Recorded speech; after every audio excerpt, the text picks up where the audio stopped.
Hola a todos nuevamente. Continuamos con nuestra primera clase teórica, la cuarta parte. Habíamos estado viendo en el final de la parte anterior de la clase las diferentes categorizaciones o las diferentes conceptualizaciones de la visualización de la información. Y en particular, una de las últimas que vimos, que fue la de Broadly, se caracterizaba por buscar una asociación entre el tipo de dataset que tenemos y la metáfora visual o las metáforas visuales que son adecuadas. Por ejemplo, si tenemos datos tabulares donde tenemos datos 1D, 2D, 3D, utilizamos scatterplot. Si tenemos más de ND, utilizamos caras de Chernoff o coordenadas paralelas, cosas por el estilo. Nuestro objetivo ahora es avanzar sobre eso, es buscar una conceptualización que de alguna manera vaya un poco más allá y nos permita facilitar algunos de los procesos que queremos realizar. Bueno, podemos elaborar un poco sobre el análisis original de Broadly y lo que vamos a hacer primero es categorizar los datos que queremos mapear en función del tipo de dato que tenemos, que en principio pueden ser datos nominales, datos ordinales, datos cuantitativos, vectoriales, etcétera, etcétera. Sí, nos vamos a concentrar la mayor parte del tiempo en las primeras tres categorías. Sí, esto es muy importante porque obviamente metáforas visuales que son adecuadas para datos nominales no lo son para datos cuantitativos o viceversa. Esto es algo que lo tenemos que empezar a comprender y a tener en cuenta. Bueno, obviamente van a aparecer otro tipo de categorías más adelante como datos espaciotemporales, grafos, tensores, bueno, pero en principio arrancamos con esas tres categorías. Los datos ordinales son una categoría que tiene cierta importancia y es, digamos, fundamental tener en cuenta que no se trata de datos cuantitativos porque no es un dato que tenga un número, o que no claramente tiene un número, aunque sí tiene un orden o una jerarquía. Sí, los ejemplos que nosotros damos típicamente para entender de qué se trata, por ejemplo, es el nivel educativo de una persona, si es primario completo, secundario completo, etcétera, etcétera. Ese es un ejemplo específico de datos ordinales. Y luego, la siguiente disquisición que hacemos, y que es muy importante, es la de dato multivaluado respecto de dato multivariado. O sea, es importante la dimensionalidad del dato, la cantidad de columnas que tiene la tabla, pero es importante también, a la hora de elegir la metáfora, ver cuáles de esas columnas son variables independientes y cuáles son variables dependientes. Cuando son variables independientes estamos hablando de la multivariabilidad del dato. Y cuando son variables dependientes estamos hablando de la multivaluabilidad del dato. Por ejemplo, datos escalares, o sea, un dato cuantitativo de una sola dimensión, como puede ser una altura, puede tener como variable independiente una posición geográfica que es 2D también cuantitativo. Entonces tendríamos que nuestra tabla tiene tres dimensiones, de las cuales dos son la variable independiente, que es multivariada 2D, y uno que es la variable dependiente, que es univaluada 1D. Esto es fundamental tenerlo en cuenta porque es lo que nos permite entender la metáfora como mapeo, pero también la metáfora como mapeo de las variables independientes a las variables dependientes. Esta categorización hasta ahora, por lo menos que nos conste, no está siendo tenida en cuenta muy específicamente en la bibliografía. Entonces veamos este gráfico. Es un gráfico típico, es un gráfico de una función donde el eje X representa la variable independiente y el eje Y representa el valor de la función en la variable independiente.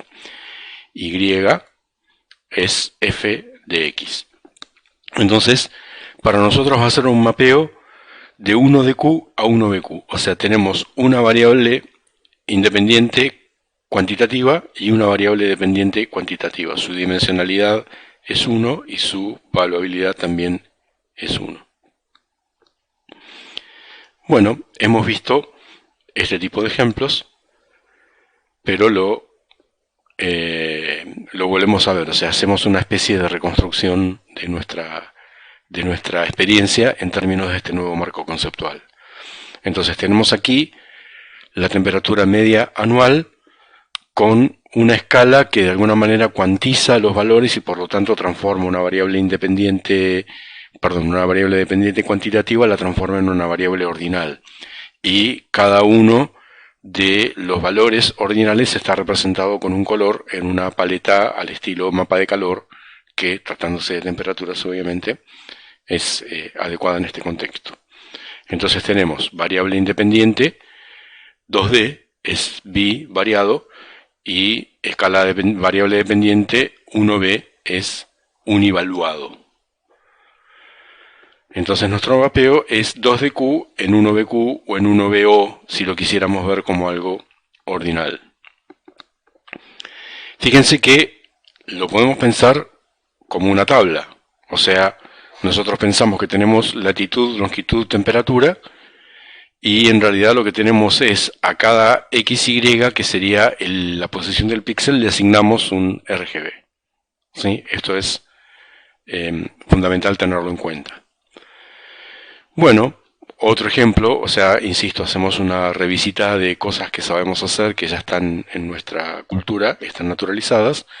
Tenemos acá grupos etarios de fumadores.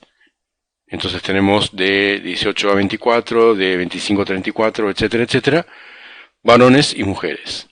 Y lo que tenemos acá son los porcentajes de fumadores que hay en cada uno de esos grupos etarios.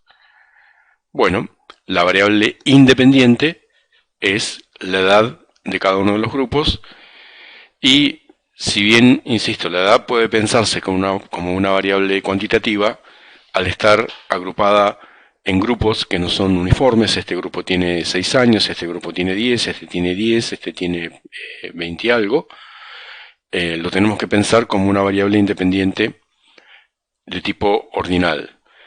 Y la variable dependiente es una variable cuantitativa porque es un porcentaje o una probabilidad. O sea que tenemos que cada uno de estos mapas es un mapa 1O en 1Q. Va de una variable independiente ordinal a una variable dependiente cuantitativa.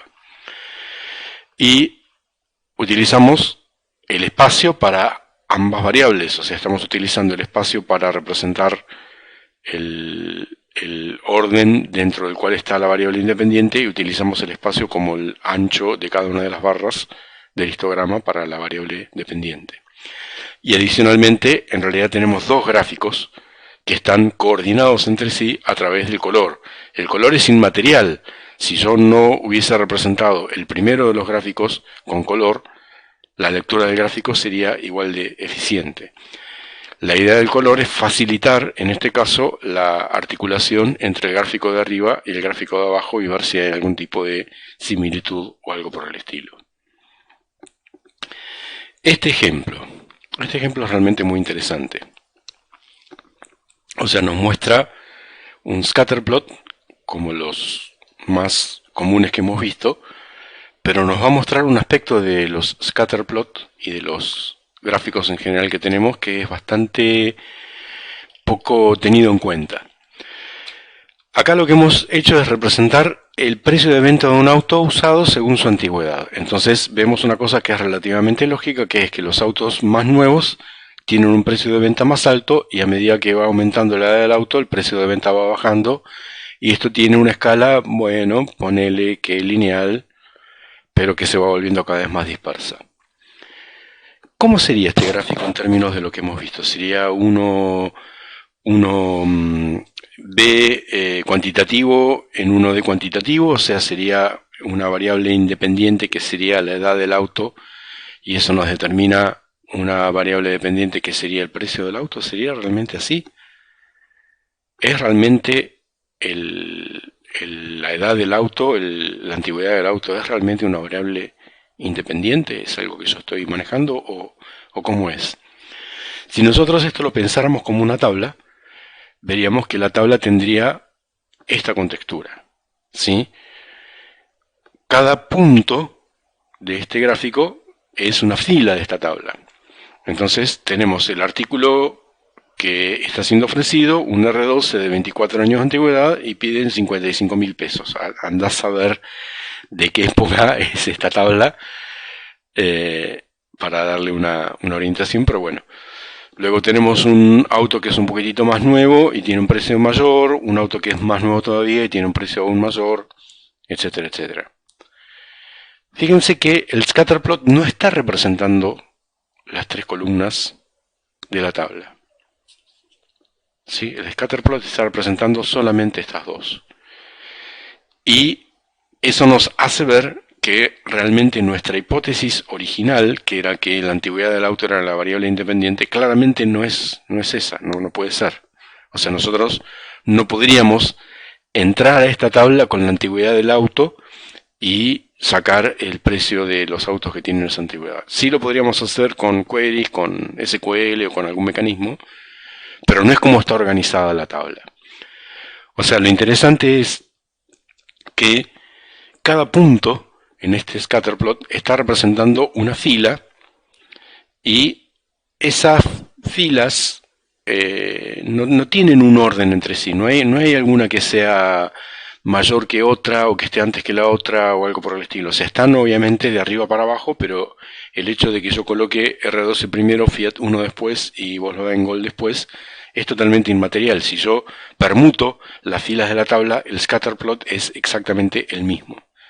O sea, no hay una organización razonable de los valores que tiene la columna que se llama artículo en ningún tipo de espacio. O sea, son valores nominales, como nombres o como países o como colores o algo por el estilo. No se pueden organizar en ningún tipo de eje o en ningún tipo de escala. Y es en realidad ese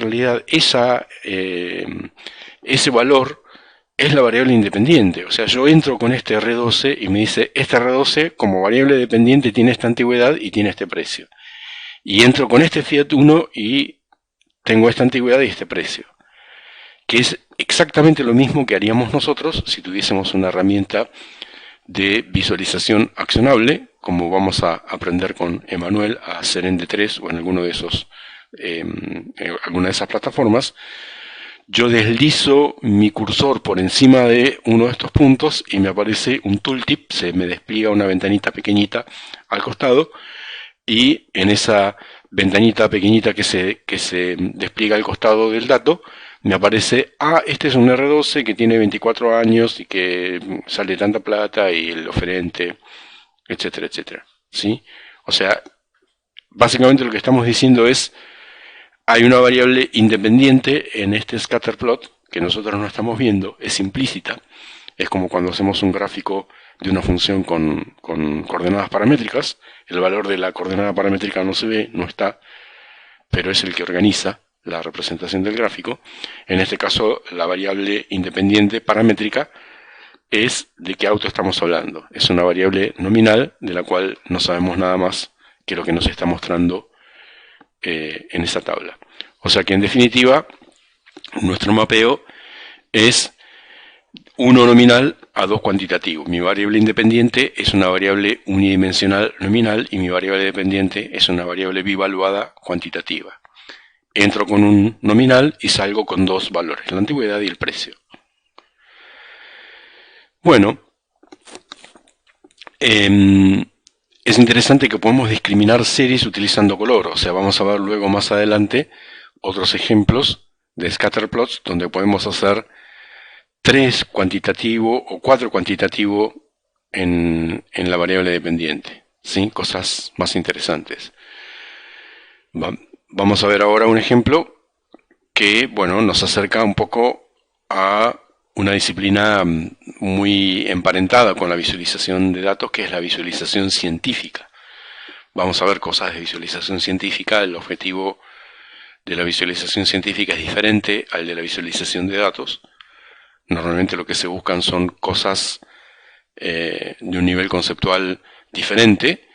Entonces acá tenemos, por ejemplo, un dataset que a cada punto del espacio le asigna una magnitud vectorial de muchas dimensiones, que no sabemos exactamente qué es. Sí, es probablemente una simulación de dinámica de fluidos que está tratando de representar turbulencia en un tornado o algo por el estilo. Entonces, cada punto de este gráfico, que es en 3D, sería la variable independiente, como sería también 3D la variable independiente, por ejemplo, en una tomografía. ¿Sí? Yo puedo moverme libremente en cada uno de los tres ejes del espacio, en X, Y, Z, y adentro de el X, Y, Z que yo he elegido tengo un voxel, y dentro de ese voxel tengo un valor que es la cantidad de radiación que el tejido biológico asimiló en ese lugar. ¿Sí? O sea, yo tendría en ese caso una función escalar independiente, un valor escalar, y la variable, perdón, dependiente, y la variable independiente será una variable 3D que es el espacio.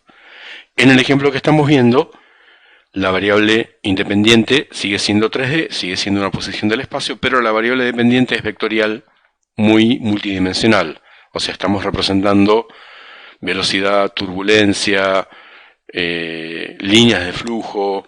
Hay una gran cantidad de cosas que están siendo representadas acá, que por el momento no vienen al caso, pero básicamente es interesante porque algún mecanismo de integración, algún rungecuta o algo por el estilo está siendo aplicado para que determinados valores iniciales vayan moviéndose a lo largo del espacio y la persona que mira este gráfico tenga la idea de cómo es la dirección que siguen determinadas partículas adentro de esta turbulencia. Se puede utilizar el color para representar la velocidad, se puede utilizar el ancho de la fibra para representar la cantidad de agua que está o de fluido que está circulando, etcétera, etcétera. Insisto, esto es territorio de la visualización científica. Vamos a ver muy lateralmente algún ejemplo más de visualización científica más adelante en el curso.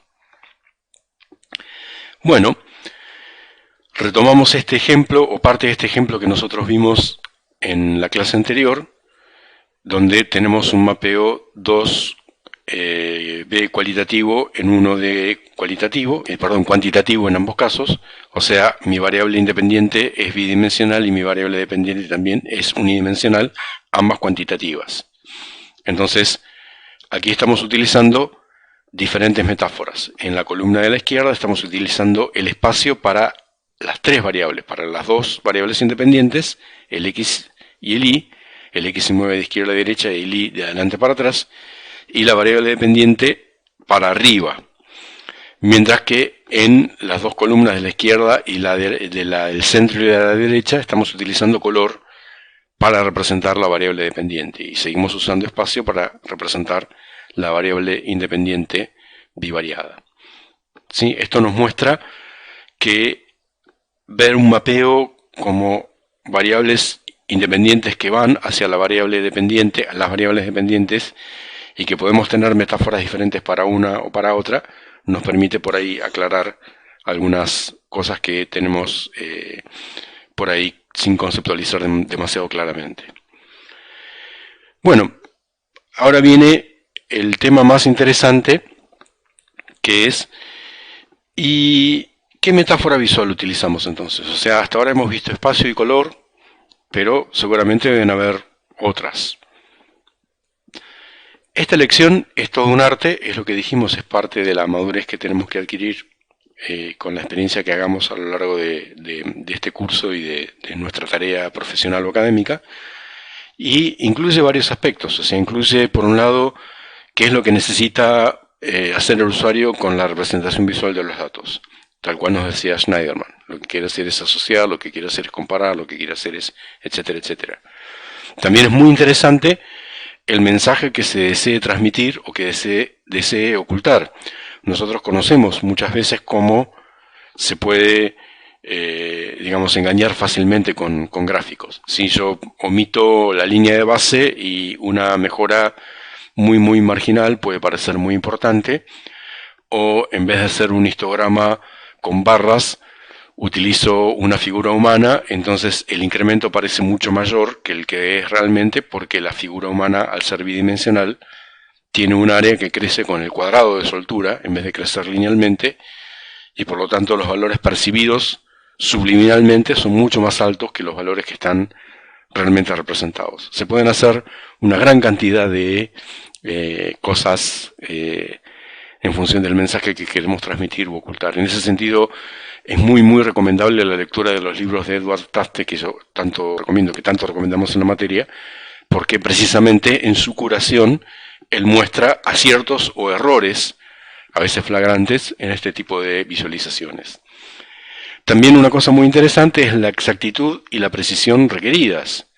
Nosotros vamos a hacer algún ejemplo más adelante para entender bien de qué se trata la exactitud y la precisión en visualizaciones, pero básicamente a lo que nos estamos refiriendo con eso es, bueno, yo voy a hacer una visualización de un determinado dataset y voy a utilizar color para una cosa y espacio para otra cosa. Y bueno, el espacio se percibe con mucha más exactitud que el color, porque nosotros estamos acostumbrados a utilizarlo desde que nacemos, básicamente.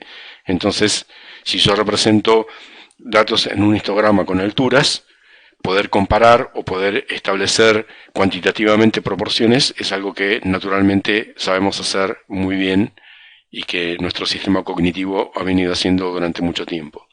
Si yo represento esas mismas magnitudes con colores, ya comparar o hacer algún tipo de interpretación cuantitativa es un poco más difícil. No digo que es imposible, porque por algo existe el mapa de calor, pero esa representación de un mismo dataset seguramente va a tener una precisión menor, porque seguramente diferentes personas van a percibir con diferentes matices cada uno de esos colores. Ese tema precisamente es un tema central de la materia y lo vamos a retomar con mucho más detalle más adelante.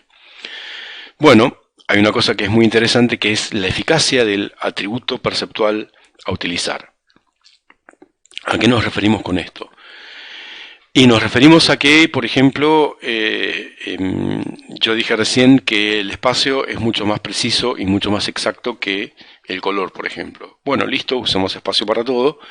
El tema es, nuestra capacidad para representar espacio en pantallas es 2D, y para evocar representaciones espaciales utilizando perspectiva y cara oculta y ese tipo de cosas es 3D.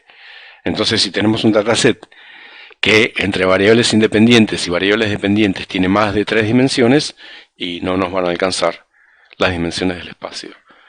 Entonces, el espacio, el color y otras cosas que vamos a ir viendo, la textura, el tiempo, la forma, todos esos atributos visuales, cada uno tiene una efectividad diferente.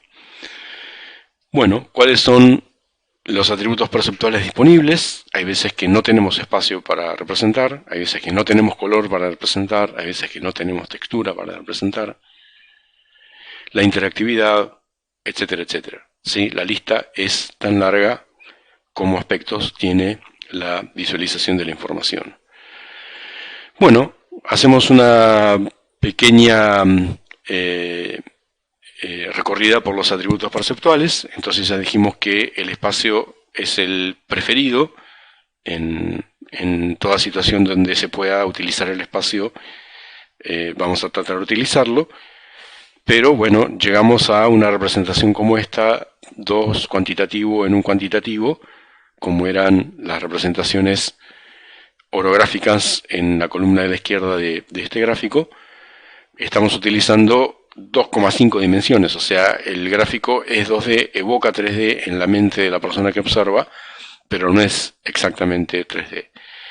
Y bueno, claramente esta metáfora es muy efectiva, pero si yo tengo que coordinar 2 o más, o sea, tengo que representar, por ejemplo, cómo varía la temperatura y la humedad en una región geográfica, ya poner 2 variables escalares dependientes en un mapa bidimensional de esta manera se transforma en algo imposible.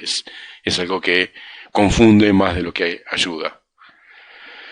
Bueno, lo que nosotros hacemos en estos términos es tratar de ser espartanos con el uso del espacio, o sea, tratar de no tener ningún tipo de cuestión adicional, tratar de no mal utilizarlo.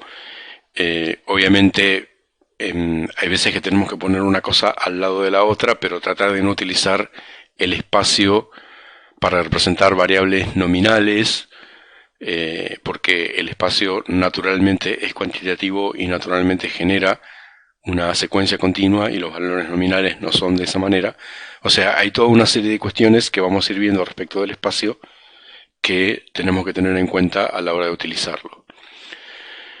Fíjense lo que ocurre, por ejemplo, cuando combinamos espacio con otros atributos visuales. O sea, tenemos acá datasets que son scatterplots de 1 nominal a 3 cuantitativo. O sea, cada punto del scatterplot está representando una fila y esa fila tiene 3 variables dependientes. Entonces podemos representar esas variables dependientes en x, y, z y luego proyectar, o podemos representarlas en x, y el z en mapa de calor, o podemos representar el x, y el z en el diámetro de una burbujita.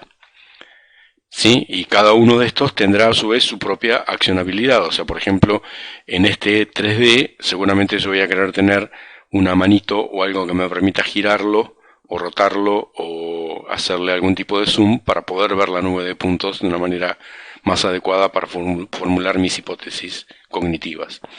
En el del medio voy a querer manipular la paleta para poder hacer que determinados colores sean más visibles que otros y que no sea engañosa por esa razón. Bueno, etcétera, etcétera.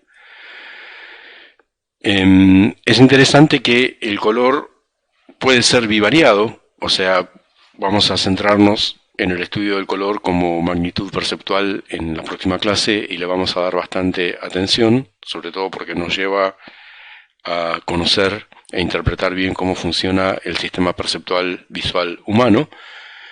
Pero bueno, aquí lo que hemos hecho es combinar dos variables dependientes cuantitativas, la presión y la temperatura en regiones geográficas. Más o menos uno reconoce Europa, se ve España, el norte de África, Francia y esta región acá seguramente deben ser los Alpes. Entonces tenemos temperatura y presión y utilizamos una escala cromática bivariada, o sea que me permite representar de izquierda a derecha una de las variables y de arriba para abajo la otra de las variables. Entonces, por razones que van a quedar claras, insisto, cuando veamos el tema del color y la percepción humana del color, se genera una escala que me permite ver en la diagonal principal colores neutros que establecen que hay una correlación positiva entre temperatura y humedad. Entonces, lugares con alta temperatura y alta humedad se van a ver blancos, lugares con baja temperatura y baja humedad se van a ver negros y lugares con ambas intermedias se van a ver grises. Donde la temperatura sea más alta que la humedad se va a ver en forma verde y donde la humedad sea más alta que la temperatura se va a ver en forma magenta. Si esto está elegido utilizando un criterio específico para que este efecto ocurra, entonces básicamente los dos ejes que estamos representando no están desacoplados, no puedo medir solo la temperatura, no puedo medir solo la humedad, pero sí puedo ver cuando hay correlación o anticorrelación entre ambas, lo cual puede ser el objetivo que persiguió la persona que elaboró esta representación. Bueno, nosotros terminaríamos entonces esta posible categorización de